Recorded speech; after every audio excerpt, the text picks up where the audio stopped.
Okay, so I'm going to be talking about Realbird.com. What Realbird is, it's a syndication website that when I first started real estate back in 2014, this is how I generated business for myself. Literally, all I would do, I would come into the office, I would post 10 properties a day every day. If I was feeling vigorous, I would put more than 10, maybe 20. The goal is to cram as many properties as you can over time because each property you put in there is going to generate a different piece of content out there, like a website, a listing. And what you want is to have as many listings out there as possible. So when buyers go online, as we know, they start their home search online. As buyers go online, you start to come up as, oh, so and so has this listing, so and so has this listing. Well, I sold this one. Even if you did it or not, Realbird is still gonna make it appear as though you did it. So without further ado, let us get into it. So what I know of Realbird is it's one of, if not the, it's one of the cheapest ways to generate quality buyer leads by doing your own effective work. So the real difference between Realbird and these other websites, Zillow, they'll charge you anywhere from between, let's just say 150, maybe $400 for a certain zip code. And what they do is if anyone clicks on a property or requesting information on anything in that zip code, it's going to go to everybody paying them for that zip code for that month. And it'll go down the line and just take turns giving you that. So Realbird, again, it costs a lot less because Zillow is gonna automatically do that for you. Realbird, you have to feed it what you want it to show. So you're gonna go on MLS and find properties that are okay to advertise, and you're just plugging them in on Realbird all day. So just like Zillow, you pay them X amount and they'll just put you in a certain area. Realbird, you pay them X amount and they'll promote whatever you tell them to. So that's a real difference. It syndicates to over 20 websites. I want to say it's over 30, but I think some of them you'll have to manually do some extra steps to get it there. And at least the 20 something, maybe 25, you'll automatically just, you put it in Realbird and it's there. I'll show you the actual website in a little bit. Um, you can personalize the posting, making it unique to search engines. So the benefit to that is, again, when an agent puts something on MLS, it's automatically syndicated to Zillow. It's automatically sent to Realtor.com. It's automatically sent to Trulia. And they're just taking the same information, the same pictures, the same wording from the listing and just putting it everywhere. Realbird is going to ask you, well, which picture do you want to be the display picture? Which picture do you want to show next? You could put it in your own order. If there's a picture you don't like, you don't have to include it. If there's a picture you do like, let's just say you went fine, you took your own picture of that property, you can add it on Realbird. Also, when it comes to the description, a lot of agents, you'll be surprised how bad of a job they do with these property descriptions. So if you're a little better at writing, maybe you can make it sound a little more jazzy. You can include your own listing title and description of this property just to give you that edge. And the reason that that works is because the way Google is, it's a search engine and it's just looking around for different pieces of content that I think is relevant to whatever the searcher is searching for. And because of that, it tends to ignore repeat results. So what it'll do is it'll take whatever it feels is most relevant and bring it to the top. So because your listing has unique information on it, Google is going to pay a little more attention to that. So because of that, your listing gets a little higher rank than it would have if you were anyone else. And again, that just helps you because if someone's looking for a 3-2 in Lauderhill, whatever, and you happen to have posted one, you're likely to come up. All right. And the biggest thing from this is that it builds your online footprint. So what that means is as people start to Google Fort Lauderdale real estate, if you've only been in the market for a couple of months, you just got your license, you probably don't have much content out there. So it's less likely that they're going to do a real estate related search and you come up. By having a lot of properties from Realbird.com on there, it heightens the chances that when they search for something, they're likely to run into you. Especially if you're shy, if you're not, on social media like that, you're not out there networking, you're not talking to people in person. This is just a great way to kind of get yourself out there, get in front of people without physically getting yourself out there and in front of people. Does that make sense? So moving on. Okay, we don't get used to this. Okay, perfect. It did it. Right here, like I was saying, these are the 25 websites it automatically syndicates to. So if you just plug a property into Realbird and hit enter, it automatically goes to all these places. And as you see, a lot of them say for rent, for rent, for rent. Some say for sale. Depending on what kind of listing you put in, that's where it's gonna go. I don't want to point. I'm pointing here. That's where it's gonna go. a lot of these websites I've never heard of, which is why I'm so into this, because just because I've never heard of them doesn't mean that it's not worth the time. So what I'm saying is Oodle.com. I never heard of Oodle.com. I don't know what that is. But if someone's on Oodle.com, they're gonna run into me. Most other agents are not gonna do this. Most other agents aren't gonna know what Oodle.com is or go to Oodle.com because I'm one of them and I don't know what it is. So I'd never know to put something on there. But it's the little thing. I feel like those smaller websites are more niche and they have like a more you're more likely to get a lead from them, if that makes sense. And the way Realbird works is as they request information, it just sends you a text. It'll say so and so wants information on this house. They may call you directly, but we're gonna get into all of that. Yeah. Okay. So manual posting and social media. So like I was saying, the previous page, those are the 25 websites that it automatically syndicates to. These 12, you'll have to do some extra stuff, but it'll set you up for success.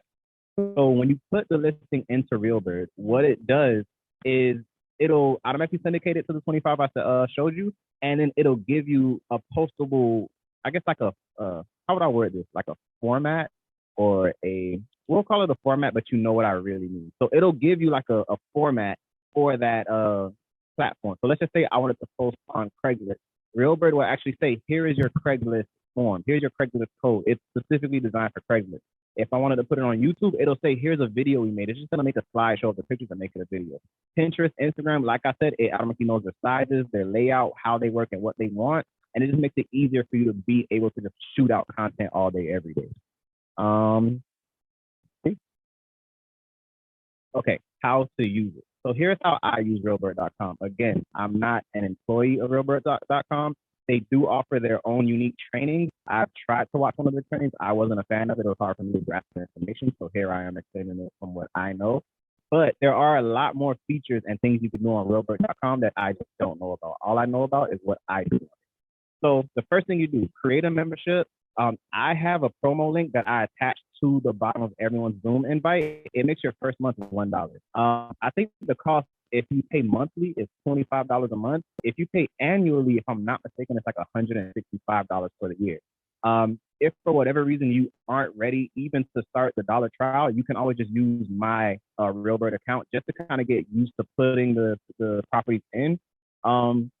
You all know that I personally stepped back from actually showing properties and being in the field. So if I do get a lead, I'll know, okay, so-and-so helped me put these in, so I'm going to give it to you. If no one did it, because again, I'm still doing this. Even though I'm not in the field, I'm still going on Realbird and putting in properties just so the brokerage has leads, so I can give it out to you guys. So you guys know exactly what I'm doing to get leads, and you can do it too.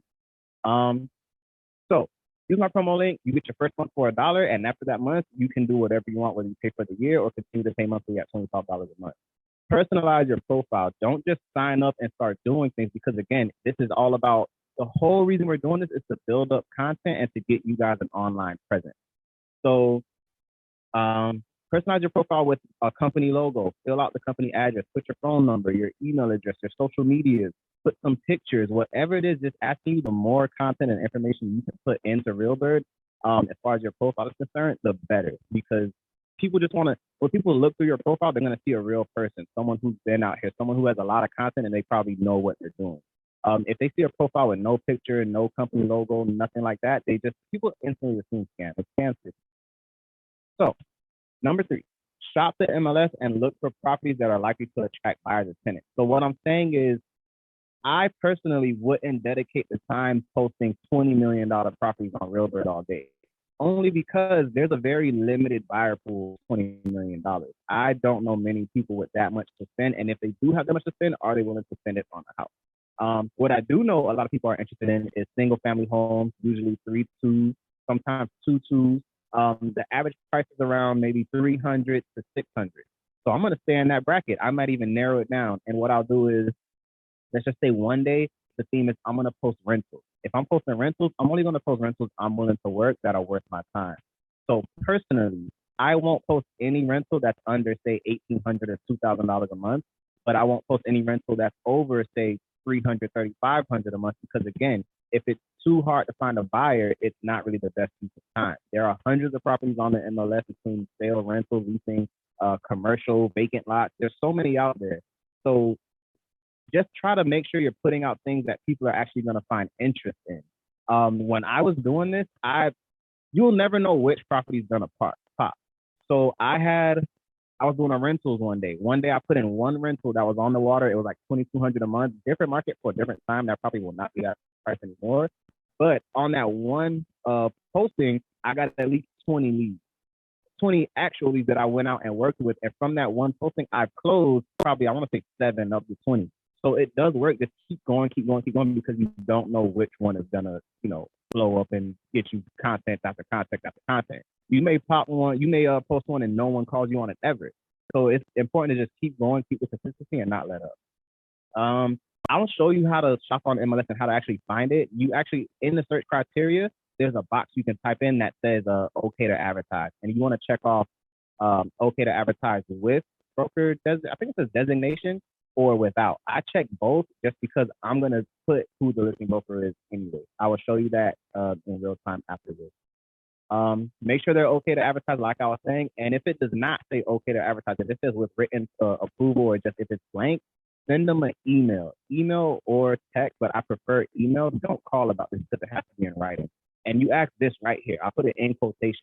Hi, I'm Khalid with the Investment Property Guru. I just want to know if I can advertise your listing at 1975 East Sunrise Boulevard. Online. Let them know that's going to be online, because that includes social media, that includes Zillow, Realtor.com, whatever. Online, just leave it. You're not going to put the list of 25 or 30 properties you're going to put it on our website. I'll be sure to mention your brokerage in any ad. That just lets them know I'm going to be sure to shout you out and make it compliant, so everyone knows this is not my listing. This listing belongs to this brokerage. Like I was saying, post at least 10 properties a day, every single day, Saturday, Sunday, holidays, if you can, because once you take a break off or take a day off, it's really hard to get that momentum back again.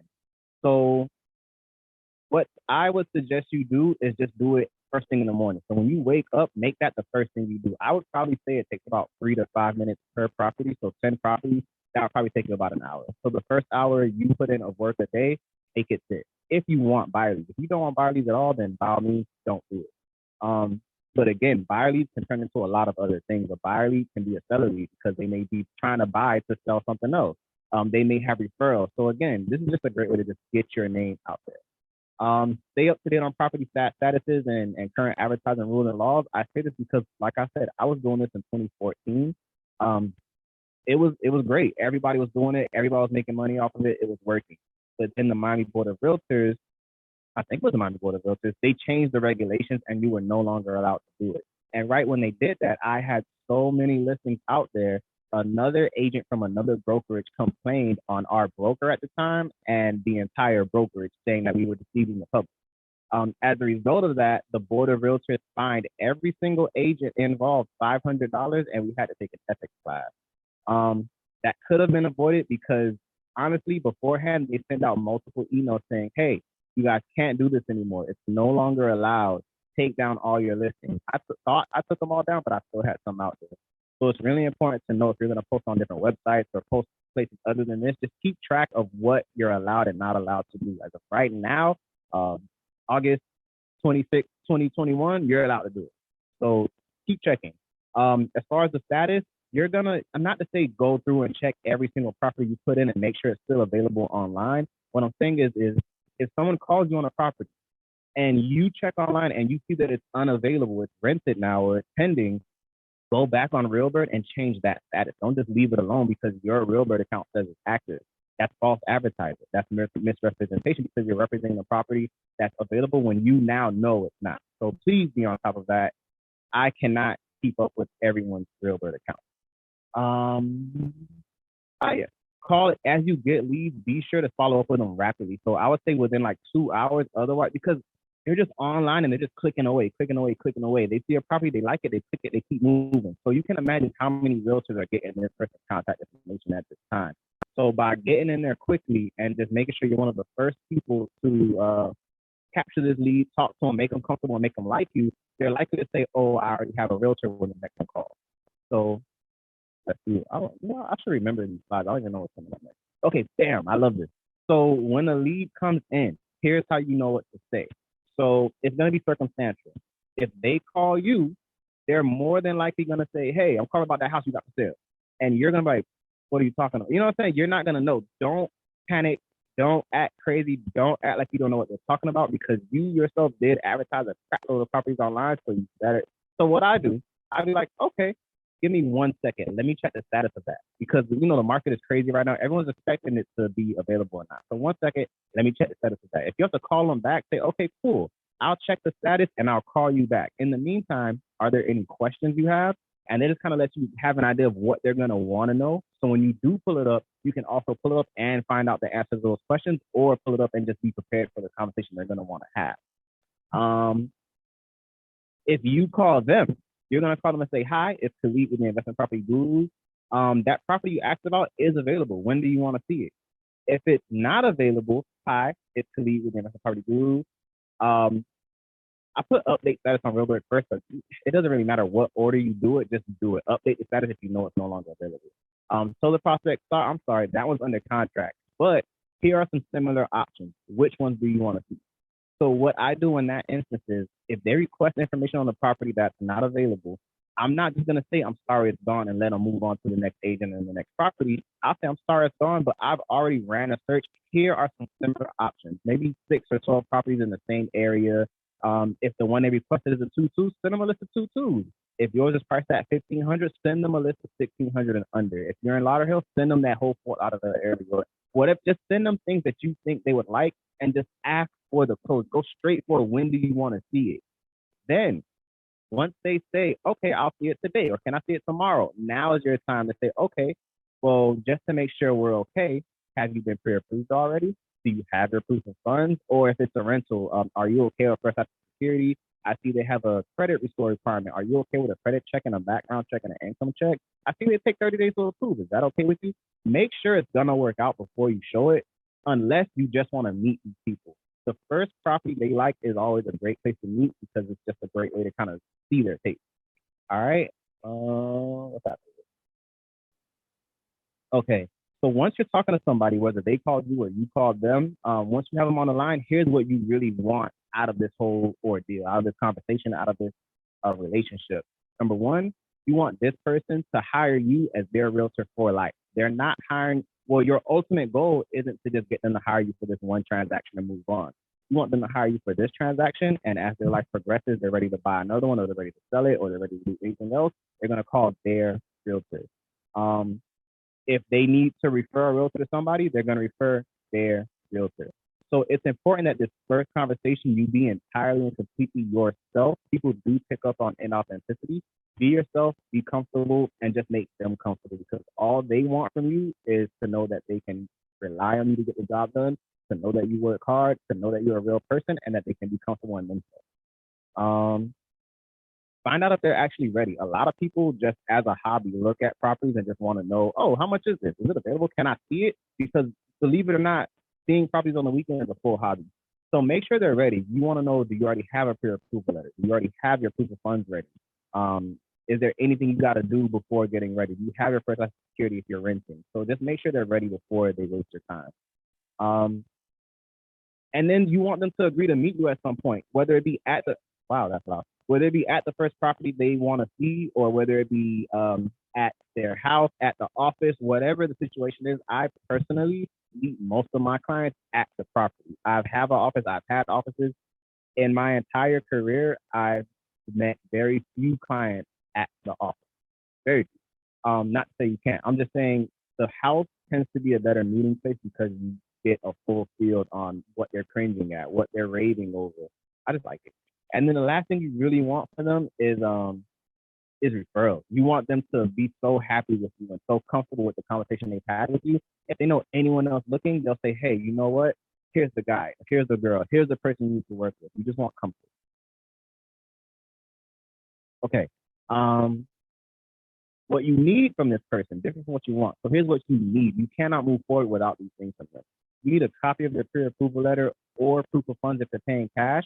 Reason being, if they're trying to buy something and you show it to them and they want to buy it, you can't send the offer because the offer is incomplete without this item. You need the proof of funds or proof of how you're going to pay for it before it's a complete offer. You need their criteria or their wish list. They can't just say a 3, 2, and 4 out of there. You need a little more. Well, Is an elevator okay? Can you be on the third floor? Do you have any pets? Do you have a special truck, a motorcycle, a boat? You need more. You need to know what they're looking for because they can't just say, I need a house. It's not going to work. You need a time frame. Are you in a rush? Because if they're in a rush, you need to move with a certain sense of urgency. Do you have plenty of time? Just the same. If it's October and they're telling you I don't need to move until March, it's way too early. What am I going to show you? You know what I'm saying? You're going to show them properties. They're going to love it. But now you're challenged with getting the owner to either pull that property off the market and wait several months just to get your tenant in. So if it's too far away, you do have to push them back. And if it's too sudden, like if they say, I need to move tomorrow, you can give it a shot. But if you can't do it, you can't do it. Don't take on clients that you straight out going to overwhelm you. You need to know their max budget. The one you listed, they may be calling you on a house that's maybe 500, but when you find out their absolute max budget for the absolute perfect house that hits every nail on the head, they may be willing to go up to 7. That's important to know. And whatever the budget they tell you is, I always send them options of properties that are over their budget. And then the last thing you need to know is if they have another house that they need to sell or rent out before getting this one. You'll be surprised how many listings I got off of buyers helping them find a property. And then in small talk, they find out, yeah, man, I got this house. I've been trying to sell it for weeks. You have? Why didn't you tell me? You know, because they just assume all you do is help people buy or sell. They don't know what you do until you show them you do it. For best results, after this, we're going to go live and I'm actually going to show you how I input properties on Realbird. So for best results, in addition to Realbird posting, I highly suggest, I actually went to Cardone Enterprises yesterday, if you saw my pictures, and I learned about content marketing. And what I've learned is, in addition to these Realbird posts, they didn't teach me about this, but in addition to this, what they advise you should do is post to your social medias at least 10 times a day. If you're not posting at least 10 times a day, whether that's stories, whether that's going live, whether that's just regular posts, a picture, a blog, a tweet, something, 10 pieces of content spit out a day across platforms is minimal. You want to show what you do. Show people that you're a real person. You're out here working. You're a realtor. You're not just going to post, I'm a realtor. Here's a house. Isn't this house pretty? Buy this house. It doesn't work. So you just want to show, here's what I'm doing. I'm looking at properties. I'm doing comps. I'm out on a showing. I'm talking to clients. You know, those little, it's like a day in the life. It's like a mini reality show for them. What you see is what you get. So if they're looking at your social media and you're not doing anything, they're really going to assume you don't do anything. I'm sure that's not the case, but it's just like this relationship here with me as your broker and you're an agent. If you don't hear from me in a while, you don't see me in a while, I'm not doing any trainings, I'm not anything, you're just assuming I'm not doing anything and just here to collect commission. Just the same as the broker, if I don't get any calls from you, I don't hear from you, I don't see you, you're not asking any questions, I'm just going to assume you're not doing anything either. I'm just going to assume maybe you're busy, you're working. All right, I'll leave you alone. So it's really important that people see on social media because, again, that's where people are, what you're doing. And make sure to treat each social media site differently. You have to understand Instagram is a great place for imagery, for pictures, for the younger generation. I actually think the stats read under 30, so like millennials are on Instagram, and 30 to 60 is on Facebook. So you want to put more like wordy content, more educational content on Facebook, and more like, you know, cool, hip, look at this, look how cool this is on Instagram. Whatever other social sites you use is great. My personal favorite is also biggerpockets.com. It's like Facebook for investors. So it's a great way to just pick up clients. Let's do this. Let's do some Realbirds. All right? I'm excited. All right, so I'm gonna show you. So we're gonna come to Google Chrome. And then what I like to do is make 2 pages, like a side by side kind of thing. Down and then down. I'm just going to show you guys how it runs real quick. And then I guess if anything, I'll figure out a better way to do it for the next time. So right here, no problem. So right here, you click add new property. No matter what it is, you click add new property. This is the Realbird homepage. And you see it ask you, is this property for sale or for rent? So right now we're going to do search. I might have to log back in. Let's see. So I'm going to start with a single family, right? So RE1, RE2. And then what I'm saying is down here, all the way at the bottom, I had to add this, by the way. Okay to advertise. You see I at the bottom because where it says additional fields, it's not automatically there. I had to click on additional fields and add okay to advertise. And I want yes and yes attribution. So I want yes attribution not required and yes attribution required because either way, I'm going to add attribution. This last one right here with written broker approval means before you do it, like I was saying, you have to send them that email saying, can I advertise your property online? I will make sure to mention your brokerage name. So I'm not doing that yet. What I'll do is I'm going to just do these two all day, yes and yes. And then when I run out of yeses and yeses, now it's time to go back and do a new search with written broker approval. And then it's just going to slow me down. But for now, I'm just going to do what I already know I can do. So come back over here and we click for sale. What's going on here? What is that? Okay, go back. So for sale. So you see it pops up. It's just like this quick form you got to fill out. It's nothing much you have to do. And literally, it is only a matter of copying and pasting. So yes, with yes and yes, we got it. How many results we have? 437. That's too many results. I'm going to narrow it down. Only show me options in Broward and Dade County, right? What does that do? 400. So now let's add a price point to it. So only show me properties between 400 and 500. I like it. Right? Boom. We got 55. Okay. So now I only want to see, let's do 4 bedrooms. Yeah. Okay, there's 7. That's cool because I'm not going to do all 10. I'm just here to kind of show you different examples. So let's do this. So let's do these 7. So results, and all 7 of these should be okay to advertise because that's what we said we wanted. So here we are. Address. Let's copy it. Boom. Copy. And I'm gonna come over here. Okay. All right. City. What does it say over there? Miami. So let's type it. M-I-A-M-I. We know it's Florida. The zip code over there says 33187. Let's type it. 33187. It's a single family residential, but as you can see, whatever I'm putting in for sale, I can tell it what it is. MLS number, you come over here and you copy it. MLS number, copy. Okay. The list price, $500,000. You see it. All right, we scroll down. See, we're almost done. Beds, 4, 2. It's a 4-bedroom, 2 baths. So we're gonna plug that in. 4. Interior size, you see over here, okay, there's 3 different square footages. Square foot living area, square foot adjusted, and total square foot. I always put square foot living area. This is what's actually under AC. You see how this house has a 2-car garage? This square footage includes the size of that garage. Also, it'll include the size of the porch, the size of the patio. I only care about the living area, what square footage you're getting. So that's what I put. So interior size, square foot living area, 1752. See that? Lot size. The lot size is right here. Lot square footage. If it's ever not there, you have to come here and go to IMAP. This is the tax floor, and that will show you. But it's right here. So 6784. Let's type it. 6784. Year built. We see 1995. I hope you got to see my mouse, but here it is, 1995. Number of units, we leave the blank. Listing broker. This is the designation I'll tell you about. You go to the bottom of the page. Here is the listing broker.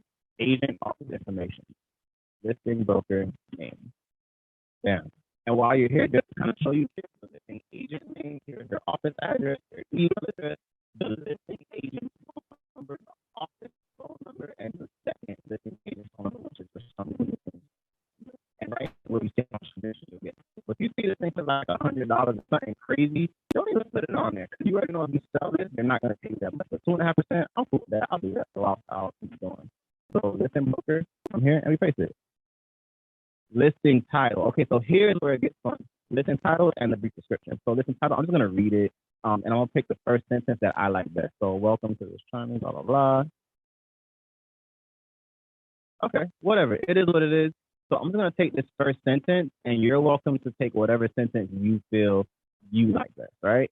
So we're going to copy, and then I'll paste it, and that is now my listing title.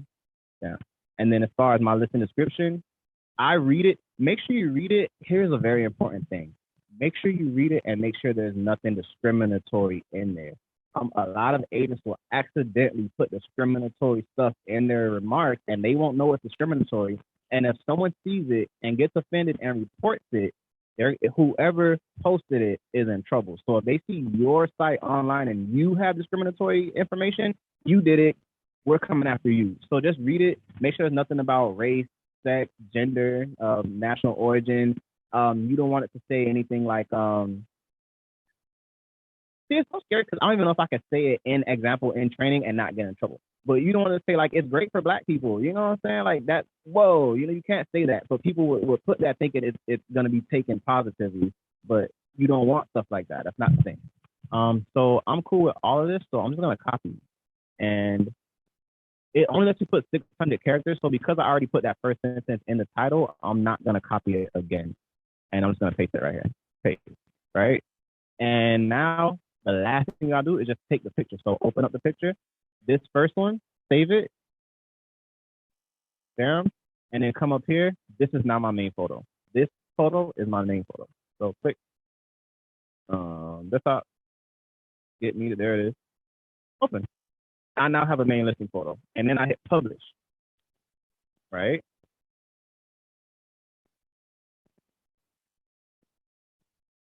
Bam, I did it. I did a Realbird, but now I only put one picture. So I click edit, manage photos, and now is my time to add a bunch of photos. So I already added that one, no need to do it again. So I literally can go down the line, save image as, insert.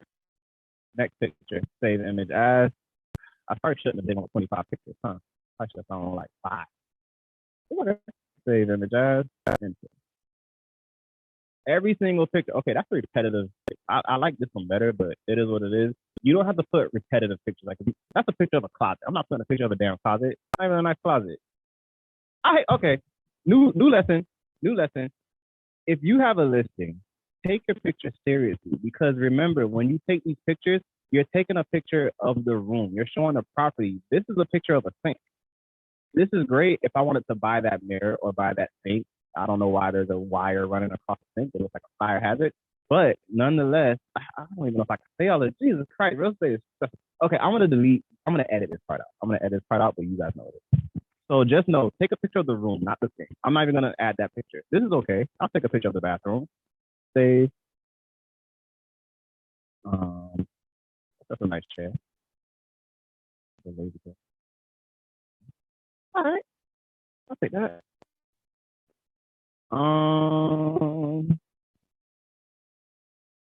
Bear with me, guys. There's a lot of pictures, but I'm showing y'all the full situation. Okay, I'm putting y'all on right now. I just don't know. Okay, that's a nice bathroom. That handicap bar, you can take it out, no problem.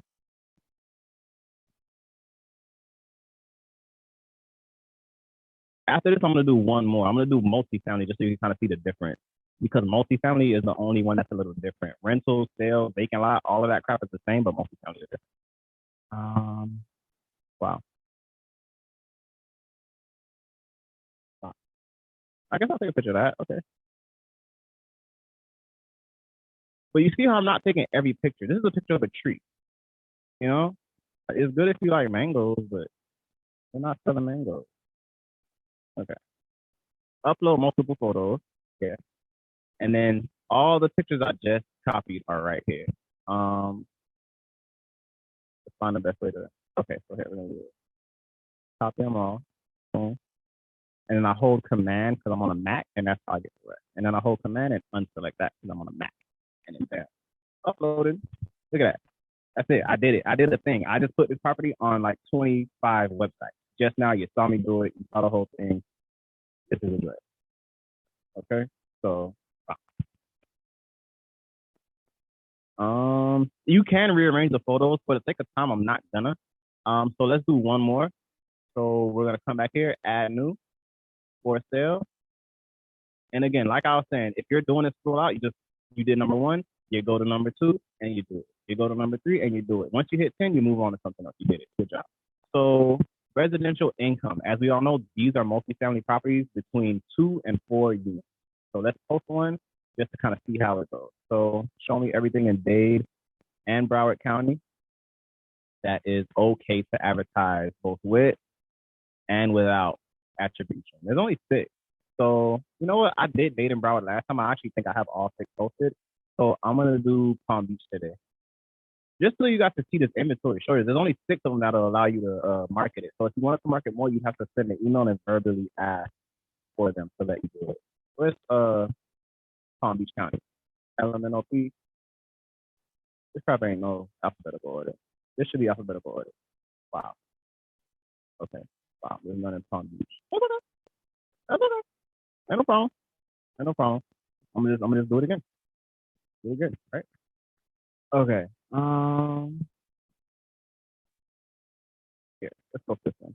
949,000. Okay. Believe it or not, I think I have that one. Let's see. 633 Northwest 15th Street. I'll say here. Oh no, I don't have that. All right, let's do it. Let's get posted. Add a listing. Who's going up in Washington? Okay, so for sale, I'm just gonna go straight to the multifamily difference. The multifamily difference is beautiful multifamily in the heart of. It should say how many bedrooms and bathrooms it is. This is a fourplex. So okay, here's a good example. You see how right here I have no idea of seeing how many units there are. I see it's 4 units, but I don't know if it's a 411s, 422s, 423s, for what. So I'm gonna come to IMAP. IMAP is always where you go for clarity. So IMAP it opens. This is gonna be our last example, and I will let you guys go right here. Here's the zoning. It's zoned for 2 to 9 units. That's great. It's only 4 units right now. The lot size is 9,000 square feet. That's a big lot. It's zoned multifamily. If you ever see single family and you think you're looking at a multifamily, freak out because it's a legal multifamily. Here's your tax information. Here's every sales transaction that's ever been through. They bought it not too long ago in 2020 for 270,000, which is crazy because right now they're selling it for what? 49. Wow, that's okay. Okay, building information. This is what we're looking for. So see what we got here. Just show me how many bedrooms in that.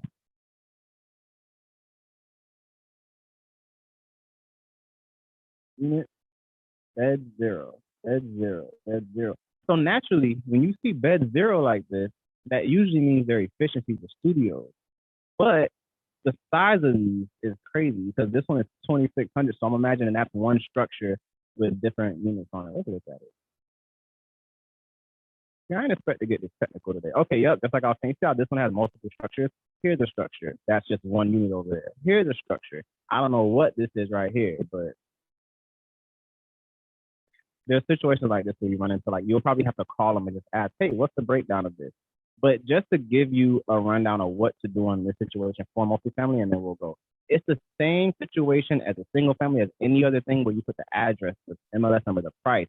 But where it says bedrooms and full bath, let's just say hypothetically speaking, this is a fourplex with 4 one-bedroom units. That means you're purchasing 4 bedrooms, right? So your fourplex with 4 one-bedrooms is a 4-bedroom. If it's a fourplex with 4 one-ones, that means it also has 4 bathrooms, so it's 4 bathrooms. Does that make sense? Interior size, you put the total overall size of the entire building.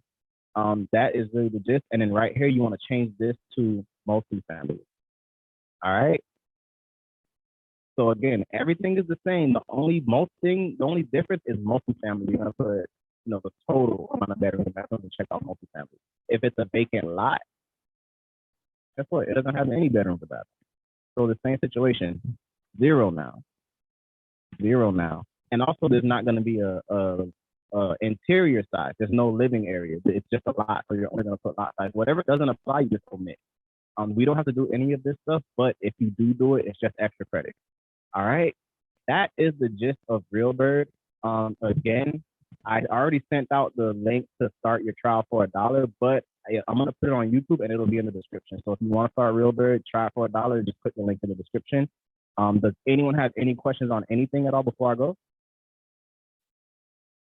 Cool. So good about this. Nothing in the chat. All right, guys. So I will see you guys next time. Talk to you Thursday. Feel free to shoot me a call or a text if you have any questions. I will get this video uploaded by tomorrow, the latest. Until next time, have a good one.